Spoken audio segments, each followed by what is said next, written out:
Coming up in NBN News tonight, the Port of Newcastle hopes that the new federal government will provide funding to build a new deep-water containing terminal in the region. The Upper Hunter artist to send a metaphoric hug to Ukraine, and also your local sport for Newcastle. Details and also your local weather for Newcastle and the Hunter as well in NBN News next.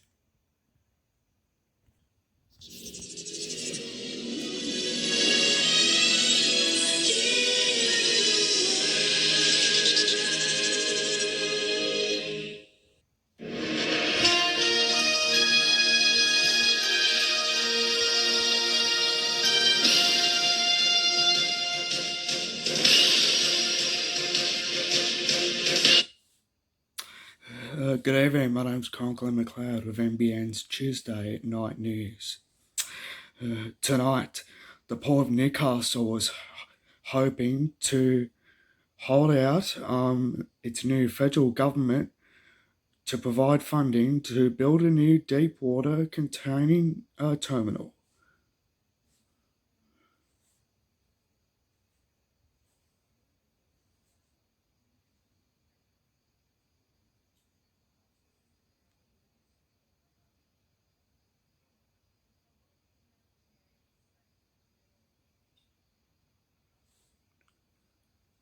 The Upper Hunter artist to send a metaphoric hug to Ukraine.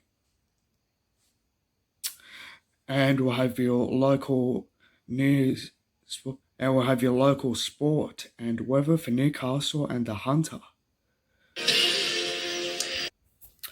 But first tonight, the Port of Newcastle is holding out hope the new federal government will provide funding to build a deep water containing terminal in Newcastle. It comes in revelations $250 million was already budgeted for the project.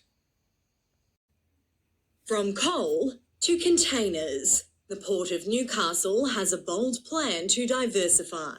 We're as hopeful as you can be. The port's waiting for confirmation on $250 million in federal funding to begin phase 1 of the Newcastle Deepwater Container Terminal.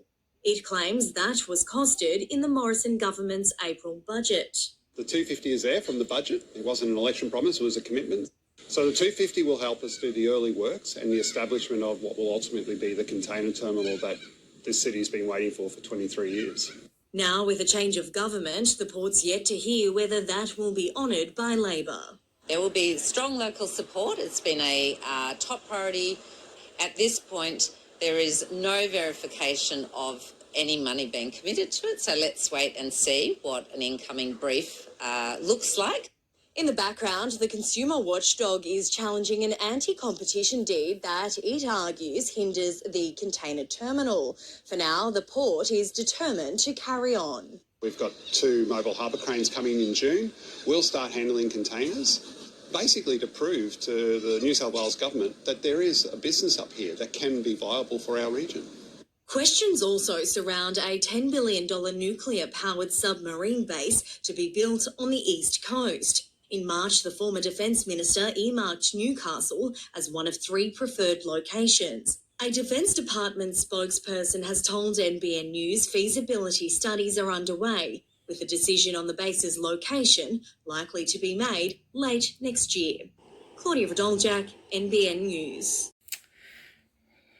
Battle-worn Ukraine will soon receive a symbol of hope from halfway around the world. But meanwhile, an Upper Hunter artist is stitching together a giant patchwork quilt, hoping to cloak the country in support from the global community.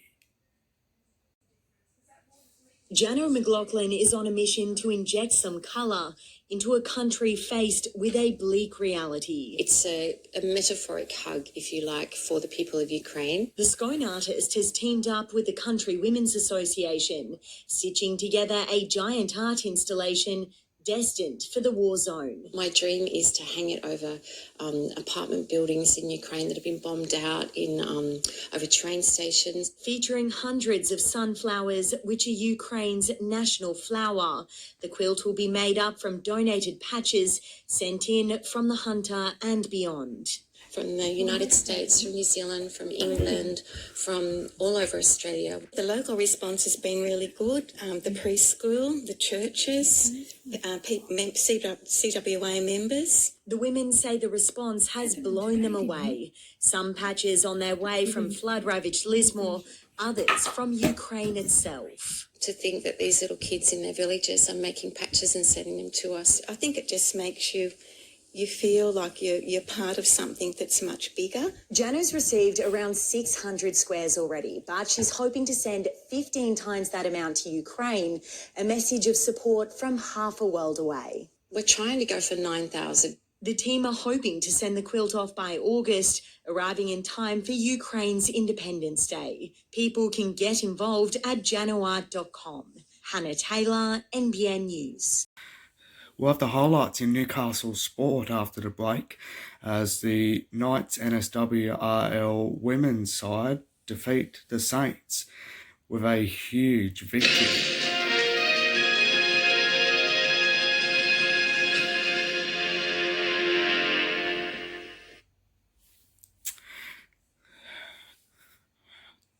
To the NSWRL, Harvey Norman New South Wales Women's Premiership, and of course the Newcastle Knights continued their winning success with a 34-12 win over the Saints on Saturday. It's something that the Knights women really needed, and of course it's something that they did. They had to have a win against the Saints right over on Saturday into the Harvey Norman New South Wales Women's Competition of the NSWRL. And of course, a win had to be enough for Newcastle to secure a victory. And of course, it certainly was. But if things became good, the Knights women scored more tries in an effort to get their hands back on the rugby league.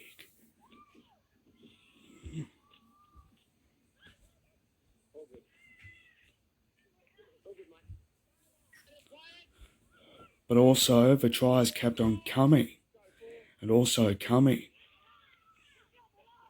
Also, the Knights won the match, as the Knights women, of course, kept their winning streak alive, as well as their winning streak undefeated. Then a try became a match winner.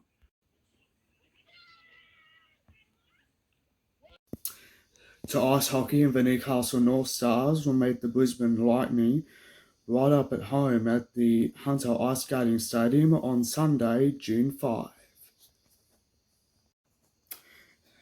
The Newcastle Knights have named a changed lineup as part of Saturday's game with the New Zealand Warriors up at Redcliffe in Queensland, and it's all part of the Indigenous round this weekend. We'll check Newcastle's weather forecast after the break.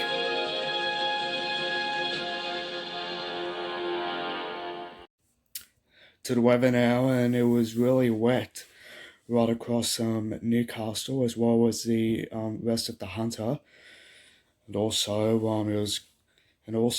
some of it was a bit sunny, while the rest was really wet indeed. But of course, tomorrow there'll be a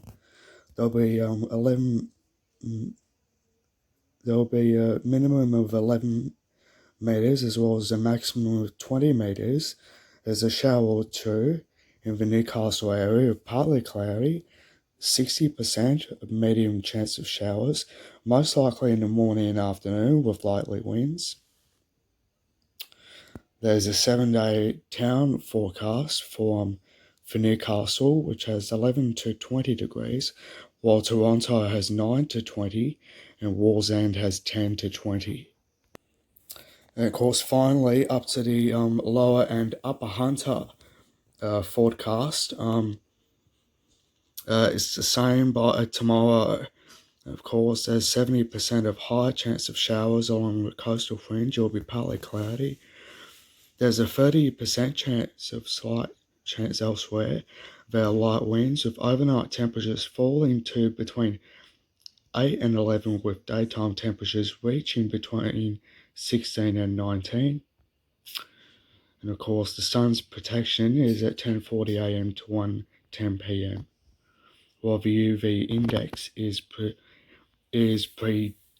predicted to reach 3 to moderate.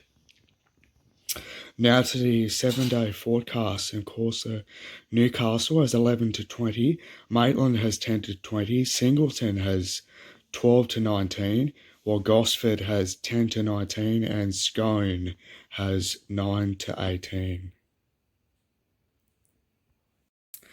And that's it for now. My name's Conklin McLeod, and don't forget, I'll see you tomorrow night. Good night.